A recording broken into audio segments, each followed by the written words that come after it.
The stars did not mourn the Keth. No one did really. There was no time. One day the Keth were a proud, seven-limbed civilization with cathedral cities that floated in the upper atmosphere of their gas giants, and the next day they were a footnote in a Verk processing log, species number 41, absorbed, catalogued, filed. Their technology was extracted. Their biology was sampled. Their culture was deemed non-essential and deleted. The Verk did not hate the Keth. They did not hate anyone. Hatred required emotion, and emotion required something the Verk had long since optimized out of themselves. What they had instead was efficiency, a cold, perfect, galaxy-spanning machine of a civilization that expanded not out of greed or fear, but out of something far more terrifying, pure, logical momentum. They expanded because expansion was the next step, because standing still was, by their calculus, the same as dying. Executor 7 stood at the forward observation deck of the flagship Dominion Absolute and looked at the star they called Target Sol. It was a modest yellow dwarf, unremarkable. His sensor arrays had already cataloged its 8 planets, its asteroid belts, its scattered moons. The third planet, the one the locals called Earth, registered as Class M habitable, heavily industrialized, and showing clear signs of a civilization in the process of abandoning it. Evacuation ships had been departing for months, carrying the human species away from a world they clearly understood they could not defend. Executor 7 found this sensible. He had reviewed the human military assessment submitted by his advanced scouts. The species had one functioning interstellar navy, small, aging, outgunned by a ratio of approximately 400 to 1. Their most powerful warship was a vessel called the Perseverance, a heavy cruiser, 1.4 kilometers long, equipped with weapons that his analysts had charitably described as locally significant.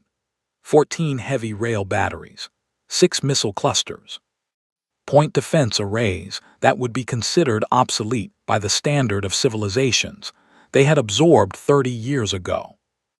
The Perseverance appeared on his long-range sensors precisely where his scouts said it would be, sitting at the edge of the system's outer asteroid field, holding position, making no aggressive moves. It had not joined the evacuation fleet. It had not retreated. Curious but not concerning. Transmit the standard surrender protocol, Executor 7 said to the hive relay at his shoulder. His voice carried no particular weight. This was the 43rd time he had given this order. It had never needed to be given twice. Across the fleet, all 4,217 ships of it systems aligned, weapons powered to standby. The countdown was transmitted on all known human frequencies in 17 of their languages.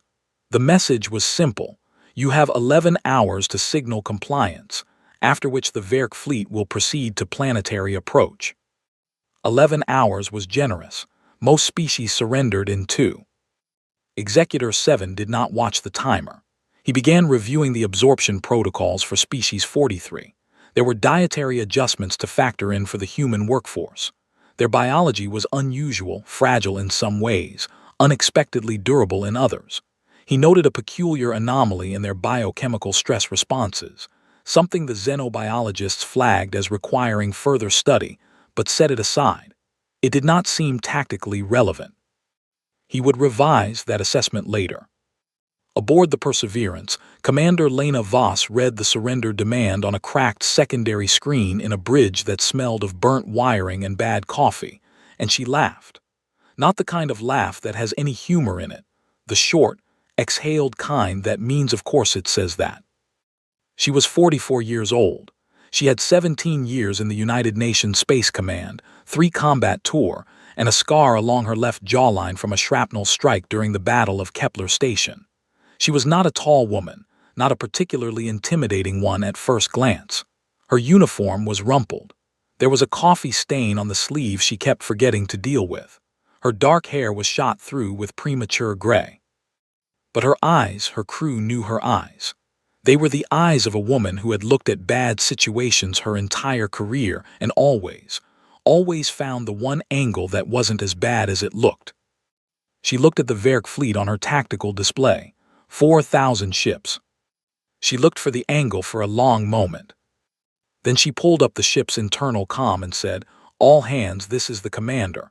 You've all seen the transmission. Here's where we are. The evacuation fleet has 19 hours until they reach the jump point. The Verk have given us 11. Someone needs to make up that 8-hour difference. She paused. We're the someone. I'm not going to lie to you and tell you this is going to be easy. I'm not going to tell you we're definitely going home. What I can tell you is that 40,000 people on those transports are watching their nav screens right now, and the only reason they're still breathing is because someone decided to stay. Another pause. I decided, but you're all still here too, so I figure you've decided the same. She clicked off the comm. Lieutenant Commander Huang, her XO, appeared at her elbow. He was a quiet, precise man who had served with her for 6 years and trusted her completely while simultaneously believing she was going to get him killed. You have a plan? He asked. Getting one, she said. That's alarming. Yes, she agreed. How's Dallasay doing? From somewhere deep in the ship's engineering section, as if summoned, the voice of Petty Officer First Class Rosa Dallasay crackled over the internal comm.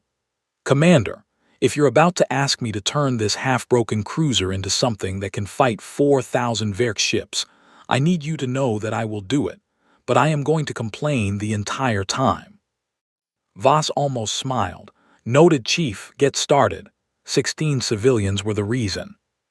That was the truth of it, the thing Voss had not said on the ship-wide broadcast because it was both too simple and too complicated.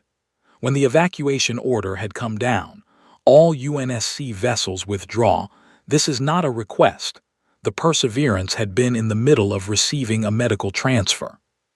16 personnel from the Sol Medical Research Division, rotating out after 6 months on the orbital station. Doctors, nurses, 1 xenobiologist, 2 trauma surgeons, a psychiatric specialist. Their shuttle had docked. They had come aboard. And then the docking clamp mechanism, a hydraulic system that Dallasay had been submitting maintenance requests about for 8 months, had seized completely, welding the shuttle to the Perseverance's hull with all the mechanical stubbornness of something that had never been expected to matter. By the time Dallasay's team cut the shuttle free, the evacuation fleet was beyond safe rendezvous range. Taking the Perseverance to catch them meant abandoning the rearguard position that was buying the transports their head start, and the civilians couldn't survive in an emergency pod long enough to matter. So Voss had done the math. The evacuation fleet needed 19 hours. The Verk were giving 11. Her ship could not fight 4,000 vessels in any conventional sense, but she could be inconvenient. She could be the galaxy's most expensive distraction.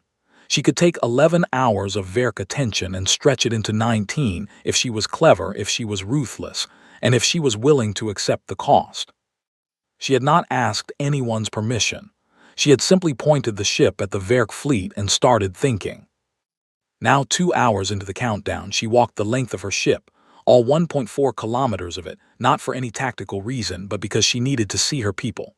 The Perseverance was understaffed, running on a crew of 214 when her full complement was 620. Every face she passed was doing something, running diagnostics, moving munitions, welding, recalibrating, sleeping in 20-minute shifts. No one asked her what the plan was. They had all been in the UNSC long enough to know that the plan was always the same. Find a way and keep finding it until there are no more ways left. She found Dr. Amara Osai in what had been designated the secondary observation lounge and was now an impromptu research station, covered in holographic star charts and Verk tactical data recovered from 3 prior engagements. Os was a xenobiologist, 41 Ghanaian, with quick hands and the particular energy of someone who had spent years being told their specialty wasn't militarily useful and had decided to prove everyone wrong in the most dramatic way possible. Tell me something useful, Voss said. Osai looked up. She had not slept. Her eyes were bright anyway. The Verk fleet is a distributed consciousness, she said, but it's not a true collective. It's more like, imagine a nervous system. Individual ships are the nerves. The flagship is the brain. Signals travel between them, and every tactical decision of any complexity is processed through that central node. She tapped a schematic. If you disrupt the central node severely enough, the individual ships don't know what to do. Their local processing is capable.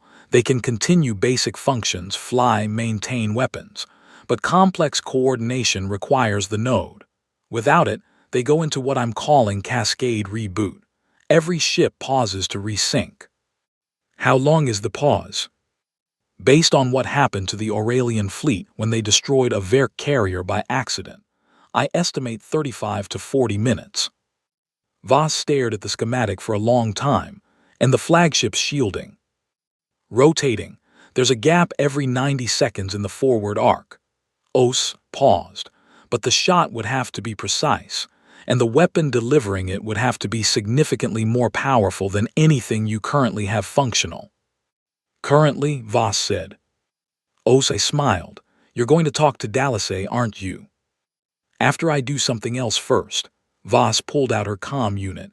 I'm going to call Executor 7. You're going to call him. I'm going to request clarification on the terms of absorption, Voss said, with a perfectly straight face. I have a lot of questions, very detailed questions. I expect to have many more questions after he answers the first ones. I stared at her. Then she began to laugh, the helpless, slightly disbelieving kind. You're going to bureaucratically stall a galactic empire. Every minute he spends talking to me, Voss said, is a minute he's not advancing. The channel opened at 09:14 ship time, and Executor 7 answered it because he had no reason not to. He had received communications from species representatives before. Surrender negotiations mostly, occasionally pleas. Once, memorably, a philosophical argument from a Savari elder about the nature of consciousness that had been intellectually interesting but ultimately irrelevant. He expected something similar from the human commander, an appeal, perhaps, or an attempt to negotiate terms of absorption that were, of course, non-negotiable. What he got was Commander Lena Voss asking him to confirm receipt of the diplomatic notification his fleet had transmitted. The transmission was received, Executor 7 said. Thank you, said Voss. I'll need that in writing or the Verk equivalent of writing for our records. A pause. We do not provide written confirmation of verbal acknowledgments. I see. And is there a form I can submit to request an exception to that policy? Executor 7 looked at his hive relay. The relay looked back. Neither of them had a word for what was happening. There is no such form. Right, and who would I speak to about creating one? 3 minutes passed before Executor 7 processed that this question had no satisfying answer. What is the purpose of this inquiry? I'm attempting to establish the correct formal channels for our response to your proposal, Voss said pleasantly. We want to make sure we're proceeding correctly. You've transmitted this document in 17 human languages, which we appreciate, but several of the translations appear to be using a dialect of Mandarin that hasn't been in common use since the 2140s, and I want to make sure any response we file is processed correctly and not rejected on a technicality. Your response can be transmitted verbally, acceptance or refusal. Understood. I just want to make sure that a verbal response has the same legal standing as a written one under Dominion absorption protocols. Could you point me to the relevant section of those protocols? Across the fleet, 4,000 ships held position.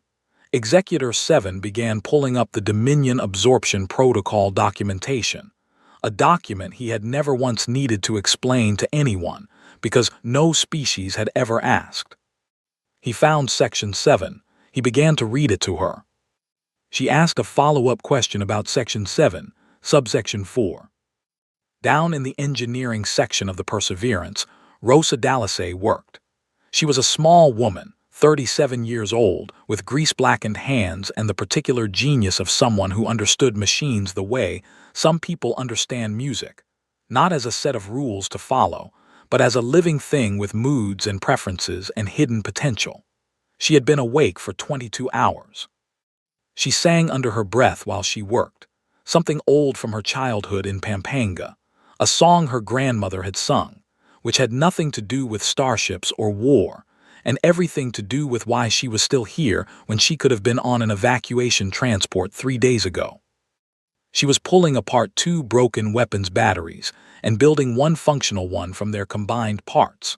The result would be overpowered for the Perseverance's damaged frame. Firing it would stress the structural members of the entire forward section, but it would hit with approximately 3 times the force of anything the ship currently had operational. 1 shot, maybe 2 if the frame held. It would have to be enough. On the bridge, Voss had moved on to requesting clarification about the Werk's definition of non-essential cultural material, and which specific human cultural outputs might be retained versus deleted post-absorption. She seemed particularly concerned about music. Executor 7 was explaining Dominion cultural indexing protocols in more detail than he had ever explained anything when his hive relay flagged a communication from the advanced fleet analysts. The human commander's communication appears to be a delay tactic. He looked at the timer. 1 hour and 43 minutes had passed. He had not moved the fleet. He felt something move through the hive relay, a ripple of recalibration, a collective correction, not embarrassment. The Werk had no word for embarrassment. The closest translation was an identification of suboptimal processing. "Commander Voss," he said. "Yes. This conversation is concluded. I still have questions about Section 12. The fleet will advance in 30 minutes. He closed the channel. In the engineering bay, Dalasay looked up at the countdown clock and grinned. She had bought herself almost 2 full hours. "All right," she said to the weapon in front of her. "Let's talk about what you're going to be." When the Werk fleet advanced, it advanced the way a glacier advances, slowly, completely, with the absolute certainty of something that has never needed to hurry. Executor 7 expected the human vessel to run. Instead, it fired. The opening salvo from the Perseverance was targeted, not at the fleet's main body, which would have been suicidal, but at the 3 forward destroyer-class vessels forming the point of the Werk approach spear. 2 of the shots missed. One connected with a destroyer's drive section, sending it spinning out of formation, trailing atmosphere and fire. It was a small wound on a massive body, but it was deliberate, and it was the opening move of something Executor 7 had never encountered. A fighting retreat designed not to win, but to waste his time. The Perseverance folded into the outer asteroid belt, a dense ring of rock and ice that his fleet's navigational systems had already flagged as hazardous for vessels above a certain tonnage. The cruiser was below that tonnage. Most of Executor 7's fleet was not. He sent his lighter ships in after it. What followed was 2 hours of the most frustrating tactical engagement the Werk had experienced since the campaigns of the first expansion era. The Perseverance did not fight like a military vessel. It fought like something with a grudge and no concern whatsoever for proper naval doctrine. Voss threaded her ship through gaps that her helmsman, Ensign Tarek Okonkwo, navigated with sweating hands, and what appeared to be a gift for 3-dimensional spatial reasoning that bordered on supernatural. She left mines in her wake, not the sophisticated guided variety, but dense clusters of kinetic projectiles hidden in the shadow of asteroids, invisible on sensors until something flew through them. The Werk lost a second destroyer when it followed the Perseverance around a 2-kilometer rock and found a wall of tungsten slugs waiting for it. A third destroyer made the mistake of moving to cut off a predicted escape vector. The prediction was correct. Voss had predicted they would predict it. The destroyer found the Perseverance already gone, its previous position occupied by a cloud of metallic debris that fouled the destroyer's sensor array just long enough for a Perseverance rail battery to put a shell through its bridge. Executor 7 pulled his destroyers back and reassessed. On the bridge of the Perseverance, no one was celebrating. There wasn't time for it, and anyway, Voss's people had learned long ago that you don't celebrate in the middle of a thing, you save it for the other side if there is one. Okonkwo was running on stimulants and sheer talent. Huang was tracking 17 separate Werk ships simultaneously, calling out position changes in a quiet, continuous murmur like a man narrating a dream. The weapon's crew fired with the mechanical focus of people who had stopped thinking and started becoming extensions of the ship. And then something unexpected happened. The 16 civilians appeared on the bridge. They had not been invited. Dr. Osai walked in first, followed by the 2 trauma surgeons, the psychiatric specialist, and the others, 12 in various states of uniform and all with the same expression. The specific look of people who have spent too long sitting in a room listening to a battle they could not participate in and have decided they are done sitting. "We can operate weapon stations," said Dr. Osai. "You're not trained," Huang began. "We can learn in about 4 minutes," said one of the trauma surgeons, a bear of a man named Dr. Finich Terberg, who had hands steady enough to perform vascular surgery during atmospheric turbulence, and was not remotely interested in being told to stay in the lounge. Voss looked at them for 3 full seconds. "Stations 4 through 8 are unmanned," she said. "Osai, you're on targeting assist for the rail batteries. Dr. Ichterberg, can you handle firing solutions? Give me 2 minutes with the interface." "You have 90 seconds. The Perseverance's crew grew by 16, and for the first time since the battle began, every weapons station on the ship had a human being at it. The Verk had never had to face a warship crewed in part by doctors. They had no idea what they were missing. Executor 7 had a problem he could not name. It was not tactical, not exactly. The Perseverance was damaged, slower now, down to 10 functioning batteries after a Verk missile strike had gutted her port-side cluster. She was bleeding atmosphere from a secondary hull breach that her engineering crew appeared to be patching with something that his analysts could not identify but speculated was a combination of emergency foam sealant and physical force. She was, by every measurable metric, losing. And yet she kept fighting. This was not by itself unusual. Some species fought past the rational threshold. The Keth had, briefly. The Aurelians had staged a final charge before their command structure collapsed, but those final resistances had always had a recognizable texture to them. The sharp, chemical spike of collective desperation, the behavioral signature of organisms driven past the fear response into pure biological noise. The Verk had studied it well enough to anticipate it, to work around it, to wait it out. The Perseverance did not have that texture. His analysts had been intercepting the ship's internal communications, a routine intelligence procedure, never before yielding anything useful beyond surrender planning or Last Testament recordings. What the Perseverance's crew was saying to each other in the 47th hour of this engagement was, "Someone owes me 20 credits when we get home.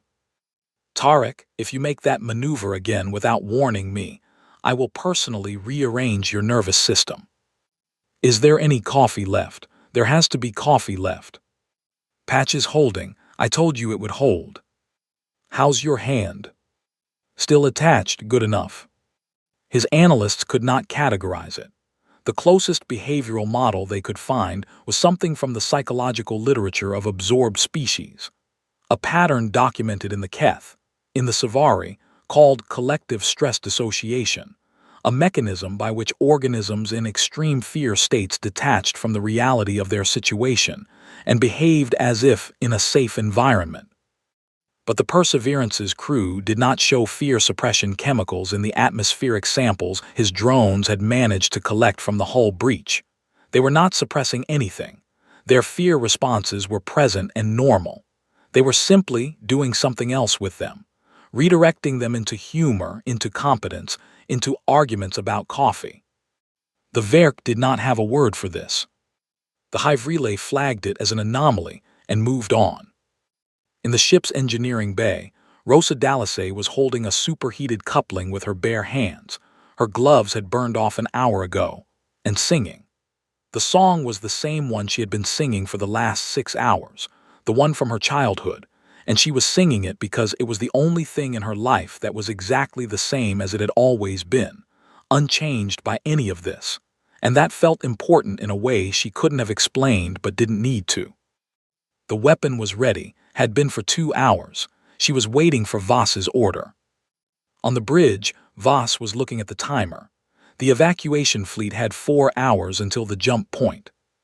4 hours? She pulled up the tactical overlay. The Perseverance was nearly surrounded. Executor 7 had spent the last 3 hours slowly, carefully, closing off escape vectors one by one. He had learned. He was good. She could see the shape of his thinking in the fleet's positioning. He was done chasing her. He was going to compress the space she could move in until she had nowhere to go, and then he was going to destroy her cleanly and continue to Earth. She could keep running for maybe 90 more minutes before the net was too tight. After that, she would have to fight or surrender, and she would not surrender. She thought about firing the weapon now, the rebuilt battery in Dallas's Bay, the single shot at the flagship's central node. If it worked, 40 minutes of Verk paralysis. The evacuation fleet could jump in that window, but the shot required her to get within a specific range, at a specific angle during the 90-second shield gap, and right now she did not have a clear approach. She had an hour to make one. Voss opened the ship-wide comm. She did not give speeches, had never liked them, never trusted the kind of commander who needed to make their crew feel brave with words when the situation itself was perfectly clear. But she said this. Crew of the Perseverance, we have 4 hours left to make this count. I need every one of you to be exactly what you are for 4 more hours. After that, I promise you, whatever happens, we will have done everything that could be done. She clicked off. Huang was beside her. He was holding his left arm against his side in the specific way of someone pretending an injury does not exist. His face was controlled and calm, and she had known him long enough to see the fear underneath it, familiar as furniture, simply sitting there. Firing solution, he asked. Working on it. Good, he said, and then after a moment, it's been an honor, Commander. Don't do that, she said. Do what? The past tense, we're not past tense yet. He almost smiled. Yes, ma'am. They called it the darkest watch because there is always a darkest watch. The hour in every long fight when the losses are tallying and the end feels certain, and the only thing left is the specific, grinding human choice to keep going anyway. For the Perseverance, it started at 03:00 ship time. The Verk envelopment completed at 03:12. There was no dramatic signal, no battle cry from Executor 7, no final ultimatum. The fleet simply moved into final containment positions and began a coordinated bombardment designed to wear down the Perseverance's remaining shields in a systematic, unhurried way. They were not in a rush now. She had nowhere to go. The first concentrated salvo hit the Perseverance on the starboard midship section. The shields absorbed most of it. The second salvo hit 17 seconds later, in the same location, beginning to degrade the shield emitters through sheer repetition.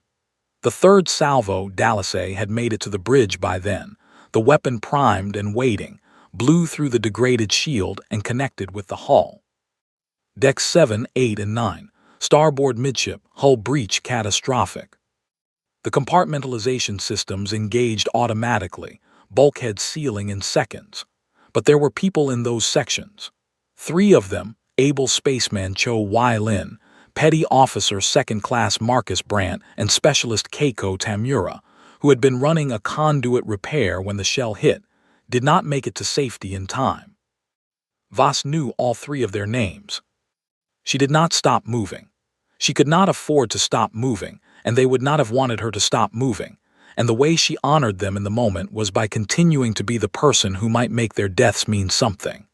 The grief was real and it was large, and she put it in the place inside herself, where she kept all the other large real things that had to wait, and she kept working. Hull integrity, she said. Holding at 72%, said Dallas, who had not visibly reacted to the casualty report beyond going very still for exactly 2 seconds. We lose another hit like that amidships, and we're looking at structural failure in the drive section. Main propulsion. I had to reroute power. We've got maneuvering thrusters only. A pause. We're slow. How slow? Slow like a rock with opinions. Huang from across the bridge, his arm no longer hidden, now openly held against his ribs in a way that suggested at least 2 broken ones. "Commander, 2 hours and 18 minutes to the jump window. We need the shot." She knew. She had been staring at the tactical display for the last 11 minutes trying to find the angle. The Verk envelopment had compressed her maneuvering space to almost nothing, but almost nothing was not the same as nothing, and the flagship was there. She could see it on the display, the central node pulsing in the electromagnetic spectrum like a heartbeat. And there was an approach vector, narrow, requiring her to drive the Perseverance directly toward the center of the envelopment rather than away from it. A move so counterintuitive that Executor 7 would not see it coming, because no rational commander would do it. Lena Voss had stopped worrying about being a rational commander approximately 12 hours ago. "Osai," she said, firing solution. Osai was at her station. She had been at her station for 9 hours. Her fingers were moving before Voss finished the sentence. 90-second window opens in 7 minutes. We need to be at bearing 047 by then. Dallasay, is the weapon ready? The weapon has been ready since yesterday. A pause. I should tell you firing it is going to be rough on the frame. I mean rough like the ship may not hold together afterward. After is fine. Yeah, said Dallasay softly. Yeah, okay. On every screen on every ship in the Verk fleet at 04:55 ship time, Executor 7 watched the Perseverance turn. Not away from the fleet, into it. Straight toward the center, straight toward the flagship, at maneuvering thruster speed that was slow enough for any of his ships to simply step aside from if it had been a physical object. He requested a tactical analysis. The Hive relay produced 1 in 0.3 seconds. Probability of meaningful attack, negligible. Current human vessel lacks the weaponry to penetrate flagship shielding at any approach angle. Recommend allowing approach for capture. Executor 7 watched the Perseverance come. Something in his processing flagged. A small thing. He looked again at the weapon signature analysis. His analysts had not modeled for a weapon that should not exist on a vessel of this class. He reached for the order to fire. He was 3 seconds too late. The shield window opened at 05:02:14. Dallasay fired at 05:02:16. The shot was ugly. All truly important things are. It left the reconstructed battery in a plume of released energy that blew out half the Perseverance's remaining power conduits and cracked 3 of the ship's main structural members with a sound like the world ending in slow motion. It traveled at near relativistic speed across the 2.3 kilometers between the Perseverance's forward section and the Dominion Absolute's unshielded forward arc. It was imprecise by the standards of a fully functional weapon, and exact by the standards of Dallasay's genius and Osai's mathematics. It entered the Verk flagship through a sensor array housing at the forward apex. It traveled inward for 0.4 seconds before it reached the central node, the biological computational cluster that served as the brain of the Verk fleet, the signal processing center through which every tactical decision of any complexity was coordinated, the thing that made 4,000 ships think as one. The central node did not explode, it did not burn, it simply stopped. And through the Hive relay, the silence spread. It moved at the speed of the Verk's shared consciousness, which is to say, instantaneously. One moment, 4,000 ships were part of a single thinking thing. The next moment, they were 4,000 separate, blinking, confused fragments, each running on local processing that could maintain basic functions but could not coordinate, could not respond to complexity, could not decide what to do about the small, broken human warship sitting in the middle of them. 38 minutes of silence. On the evacuation transports, 11 light towers away and burning hard for the jump point, the tactical officer on the lead transport watched her display and saw the Verk fleet signature go from a coordinated mass to scattered noise. She watched it for 10 seconds, not believing it. Then she said, out loud to a bridge that had gone completely quiet, "They did it."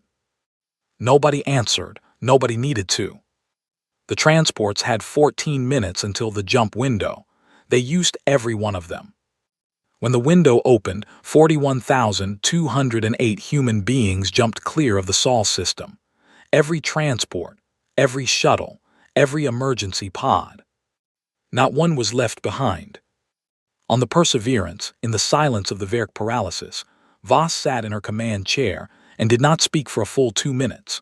Around her, her crew, her 214 crew, -3 sat or stood or leaned against their stations and were also quiet. The ship was barely holding together. The power grid was 70% failed. Emergency lighting painted everything in orange and shadow. The air had the flat metallic taste of recycled atmosphere running on backup systems. Dallasay's voice came over the internal comm. It was very quiet. "Commander, did it work?" Voss checked the evacuation transponder signal. The transports had jumped. "It worked," she said. A pause from the engineering bay. Then, from somewhere in the background of Dallasay's comm, she could hear the woman begin to cry. Not sad crying. The other kind, the kind that happens when something you put everything into turns out to have been worth it. Voss looked at Huang. He was pale and holding his ribs, but his eyes were alive, and he nodded once. She opened a channel, not to the fleet, not a broadcast to the evacuated transports.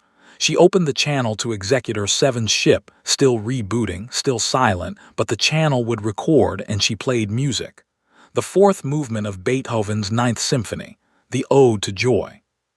She chose it because it was old and it was human, and it was one of the first things humanity had ever made specifically for no practical reason at all, just because beauty felt necessary, and she wanted the Werk, when they came back online, to understand that. The music played into the dark. When the Werk fleet rebooted, 39 minutes and 14 seconds after the shot, they found the Perseverance still there, not attacking, not fleeing, sitting in the center of 4,000 warships, playing music on an open channel, atmospheric venting from her damaged sections trailing like long pale ribbons in the dark. Executor 7 came back online to the sound of human voices singing in German. He sat very still for a long time. His analysts gave him the report. The evacuation fleet had cleared the system. The humans were gone. The objective occupation of the Sol system remained technically achievable. The Perseverance was barely functional and could be destroyed in minutes.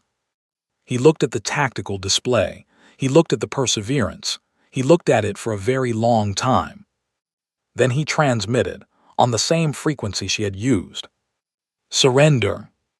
And Voss answered, "No." The second silence was longer than the first. The Werk withdrew on the 47th hour. There was no formal announcement, no recognition of defeat. The Werk had no protocol for defeat because they had never needed one. The fleet simply, slowly repositioned. The envelopment dissolved. The ships moved back, then back further, then began the long reorientation toward the outer system boundary, and all of it happened with the eerie, mechanical calm of a machine that has been given a new instruction and is executing it without comment. Executor 7 filed his report in real time as it happened. The Dominion High Command received it 8 hours later. Several of them read it twice. One of them read it 3 times. The report contained data, sensor logs, behavioral analyses, tactical reconstructions, but it also contained something that Werk reports did not typically contain, because Werk reports were not typically written by beings experiencing something they had no category for. Executor 7 was precise about this. He noted the anomaly directly. "I cannot accurately model the human stress response as observed in this engagement," he wrote. "Human subjects under terminal threat conditions do not exhibit behavioral signatures consistent with any fear suppression mechanism in our literature. They do not suppress fear. They maintain full physiological fear response while simultaneously exhibiting humor, social bonding, problem-solving creativity, and what appears to be voluntary increases in commitment to their collective goal. I have no framework for this. I have submitted the behavioral data to xenopsychology for analysis. Tactical assessment. Species 43 cannot be absorbed without total war operations. Total war operations against a species that fights at terminal odds with increased rather than decreased effectiveness represents an unquantifiable resource expenditure.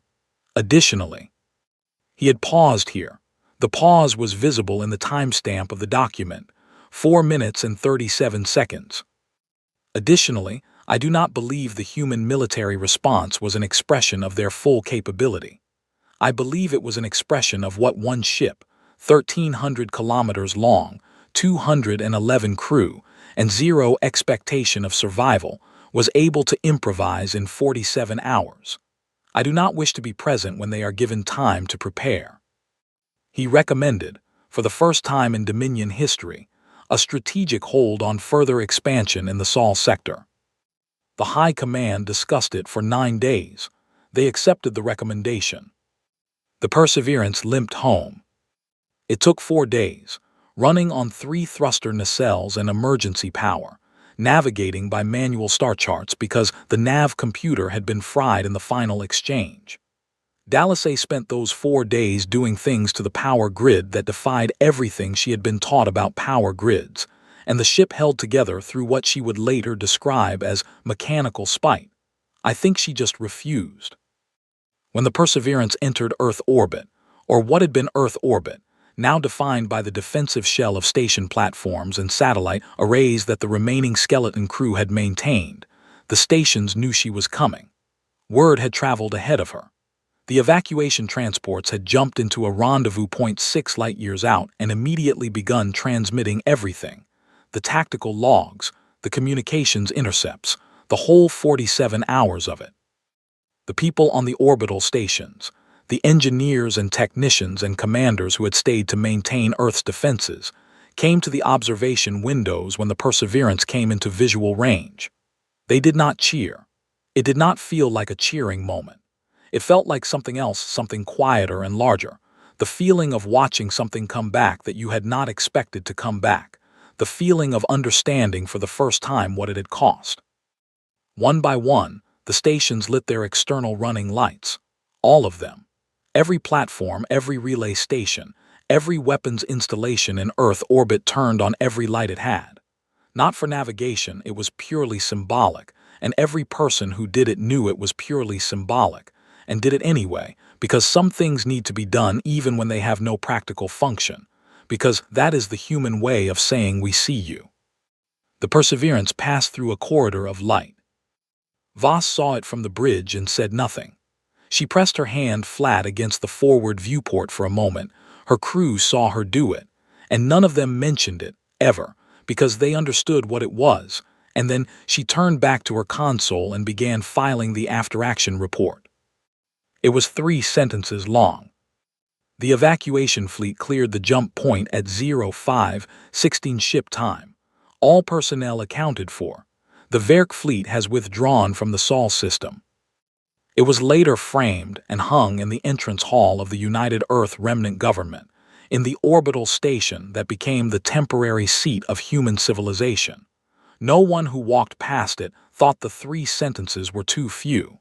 The 3 sentences said everything that needed to be said.